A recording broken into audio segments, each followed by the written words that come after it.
جیسے مسلمانوں پر نماز، روزہ، حج، زکوٰۃ فرض ہے، ویسے بعض اوقات جہاد بھی انسانوں کے لیے فرض ہو جاتا ہے۔ جہاد کا انکار کوئی نہیں کر سکتا۔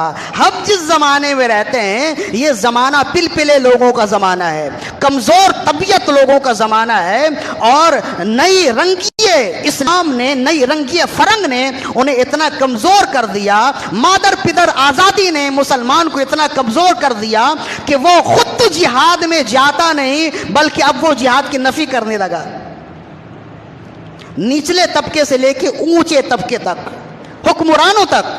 اب شور کیا ہوتا ہے جب بھی یہ آواز آئے کہ کشمیر کے مسلمانوں پر بڑی تنگی ہو رہی ہے، شام کے مسلمانوں کا گلا کاٹا جا رہا ہے، اور فلاں جگہ مسلمانوں کو تنگ کیا جا رہا ہے، مظالم ڈھائے جا رہے ہیں، تو پھر علماء کہتے کہ جہاد کے لیے نکلنا چاہیے، تو اوپر سے آواز آتی جہاد مسئلے کا حل نہیں ہے، جہاد مسئلے کا حل نہیں ہے، جہاد سے خون خرابہ ہوتا ہے، جہاد سے یہ ہوتا ہے۔ تو کیا کریں؟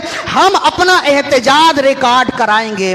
اس زمانے میں جہاد کی فضیلت کو بیان کرنا جتنا آسان ہے، میں سمجھتا ہوں کہ نہ پچھلے زمانے میں اتنا آسان ہوا اور نہ ہی آئندہ زمانے میں اتنا آسان ہوگا۔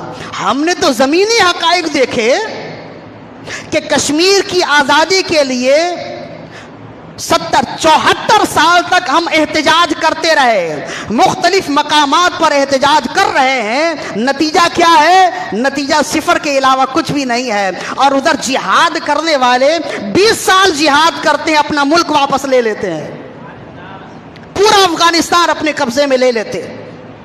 ایک 74 سال تک وہ احتجاج کر رہے ہیں، ساری اسلامی مملکت احتجاج کر رہی ہے، سارے مسلمان احتجاج کر رہے ہیں، نتیجہ کچھ بھی نہیں ہے۔ ایک سرزمین، ایک شہر آباد نہ کر سکے، ایک شہر آزاد نہ کر سکے، اور ادھر انہوں نے 20 سال جہاد کے لیے شہر آزاد نہیں کیا، پورا ملک اپنے تسلط میں لیا، اپنے کنٹرول میں لیا۔ اسلام کی سربلندی ہوئی، اسلام کا جھنڈا لہرایا، اور آج پورا کفر رو رہا ہے کہ صرف امریکہ نہیں آیا تھا افغانستان میں، 40 سے 42 ملکوں کی ایک اجتماعی جماعت آئی تھی جسے کہتے ہیں نیٹو فورسز۔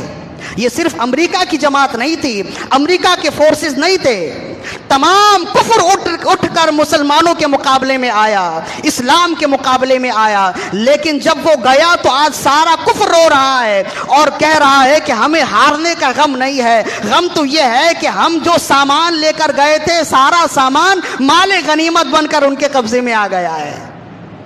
کل تک جو افغانستان سب سے کمزور ملک تھا، آج ساری دنیا کہہ رہی ہے کہ جہاد اور جنگ کے حوالے سے سب سے زیادہ طاقتور ملک ہو گیا ہے، اس لیے کہ 42 ملکوں کی آلات جنگ ان کے پاس موجود ہے، آلات حرب و ضرب موجود ہے۔ یہ جہاد کی فضیلت یہ تو زمینی حقائق ہے نا، یہ زمینی حقائق ہیں، ان زمینی حقائق کو تو کوئی جھٹلا نہیں سکتا، اور یہ ہماری آنکھوں دیکھی بات ہے۔ لہذا جہاد کی فضیلت کو اس زمانے میں جت قدر آسانی سے لوگ سمجھ سکتے ہیں، نہ پہلے سمجھ سکے نہ آئندہ سمجھ سکیں گے۔